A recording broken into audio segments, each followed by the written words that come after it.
Alors, mon nom est Jacques Etier. Je suis le petit-fils de Charles Alfred Bilodeau, qui a été chef de gare pendant une trentaine d'années à la Vallée-Jonction, et qui était le fils de Vital Bilodeau. Vital Bilodeau, qui est né en 1834, qui est mort en 1907. C'est lui qui a construit le premier manoir Bilodeau, qui était situé devant la gare, au bord de la rivière. Il y avait un petit village, en quelque sorte, de deux magasins généraux, deux hôtels qu'il y avait là. Et il y avait pas loin aussi le médecin de la place, le docteur Rousseau, qui a donné son nom, Jean-Marie Rousseau, au boulevard actuel. Alors, Vital Bilodeau, il a marié Lucie Lessard, qui, elle, a vécu de 1835 jusqu'à 1904. Et les autres ont eu 3 enfants. Alors, Marie-Lucie, Alphonse, puis Charles-Alfred. Marie-Lucie a marié Hilaire Rousseau. Alors, on reviendra plus tard sur cette branche-là. Alphonse, lui, il est mort jeune, à 27 ans. Alors, je ne sais pas de quoi, mais probablement qu'il n'avait pas une très bonne santé. Alors, il ne s'est pas marié, etc. Et Charles-Alfred, lui, il est né en 1869 et est mort en 1937. Alors, Charles-Alfred, il a été à l'emploi du Québec central pendant 40 ans, à partir de 1897. Et à partir de 1887 et 1890, là, il était chef de gare jusqu'en 1937. Jusqu'en 1936, il venait de prendre sa retraite lorsqu'il est décédé. Décédé d'une maladie il est décédé à la suite, le lendemain, de la mort de sa fille. Oh! Okay.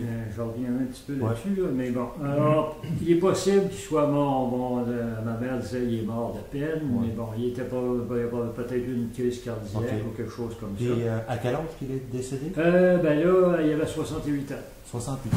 C'était relativement jeune. Là. Ouais. Pour l'époque, là, c'était moins jeune. C'est moins jeune qu'aujourd'hui, mettons.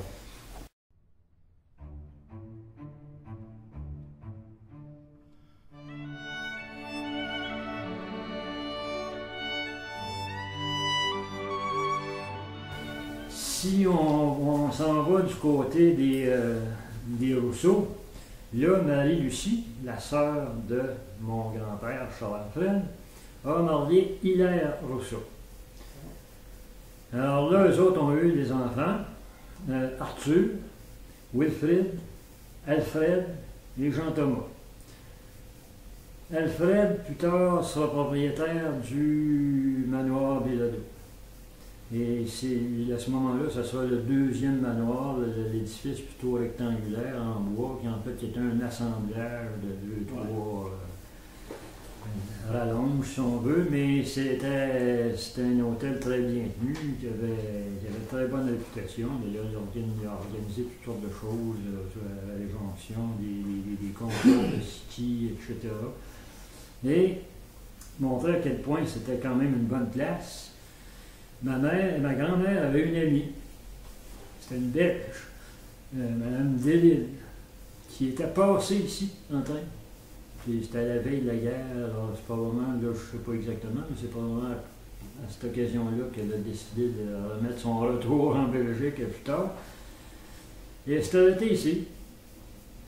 Et elle s'y est tellement plu qu'elle est restée ici jusqu'en 1946. Ah, c'est bien. Quoi? Madame Delille, elle logeait au manoir Bilodeau. Elle avait sa chambre, je me rappelle d'avoir été la visiter avec ma grand-mère une couple de fois. Ah bon. Et puis, entre 45 et 46, là, elle est retournée chez elle. Elle peut retourner en Europe. Mais alors, je me souviens, alors ça vous dit que c'était une grande dame, cette personne-là. Oui, c'est une grande dame. Alors, elle ne serait pas demeurée dans un hôtel qui a été mal tenu. Exactement, exactement.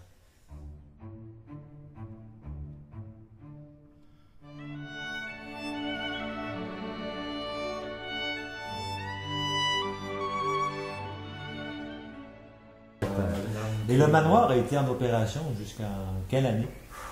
Là, j'ai pas eu le temps de vérifier. Oui, mais c'est quoi? C'est après la Deuxième Guerre mondiale. Ah oui, c'est dans les années 50. Dans les années 50 qu'on... Oui, c'est dans les années 50.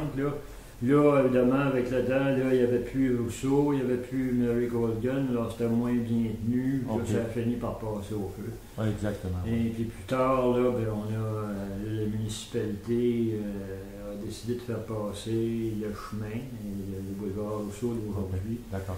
à cet endroit-là. Mais avant, le chemin contournait, passait plutôt en s'en allant un peu du côté des voies ferrées, là, le chemin contournait. Non, c'est ça. Mais entre le chemin et la voie ferrée, là, il y avait des terrains. Il y avait le terrain de tennis. Là. Alors, OK. il y avait de l'espace. Puis un peu après le long du chemin, c'est un chemin de terre dans le temps. Et puis, juste après l'hôtel, là, attenant, là, il y avait une série de gares pour les touristes là, qui pouvaient venir, alors, Ok. qui étaient donnés directement sur le chemin.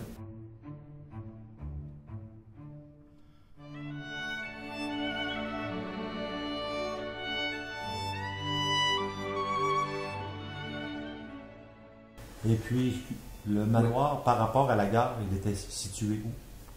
Ben, le premier, celui qui est en brique, lui, il était droit devant la gare, au bord de la rivière, Ok. adossé à la rivière. OK.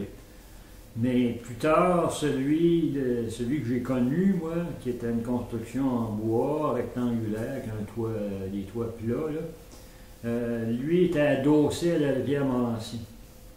OK. Mais c'était une construction qui faisait un peu un L, si on veut. Un équerre. Un équerre, c'est ça, ouais, ça faisait un équerre. Et la cuisine était adossée là, à la rivière. Il y avait un escalier à pic qui descendait vers la rivière. OK. Alors, ça, c'est des. Puis il y avait évidemment le bureau de poste qui a été longtemps à l'hôtel le manoir Bilodeau. Et c'était une demoiselle Nadeau. Albertine.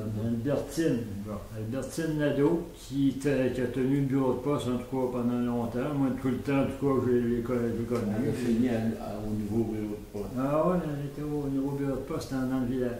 Ah, bon.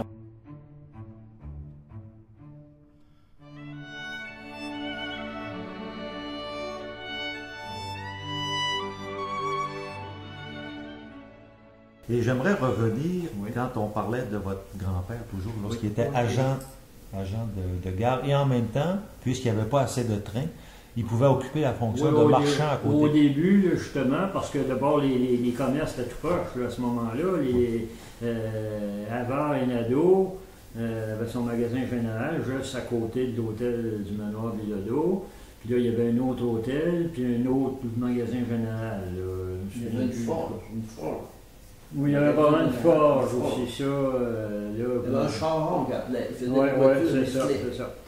Et puis, à côté de la maison Chabot actuelle, là, il y avait un certain espace, là, il y avait un entrepôt d'Avard et Nadeau.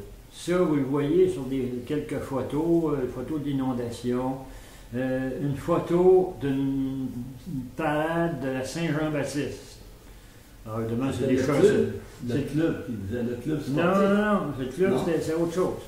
Alors, il y avait justement, là, c'était des charlottes à foin, finalement, avec des personnages, des disciples. Là, et puis, là, justement, après, en s'en venant vers ici, là, vers la maison Bilodeau, le long du chemin, qui était en passant, était beaucoup plus bas que le chemin actuel. Il était à mi-hauteur entre la rivière et la hauteur de la voie ferrée. Alors là, c'est là qu'avait été construit le club sportif, justement, par Alfred Rousseau, là, qui faisait la promotion de toutes sortes d'activités sportives, puis même touristiques. Alors, à ce moment-là, c'était là. Puis, au bout, il y avait un jeu de balle au mur. Ça, les gens qui ont été dans les collèges dans les années 50 connaissent ça, il y en avait partout.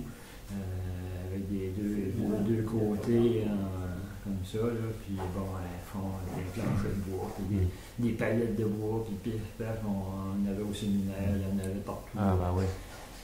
Puis, j'ai une photo qui a été prise ici, du balcon, de Sir Wilfrid Laurier, en tournée électorale en 1911.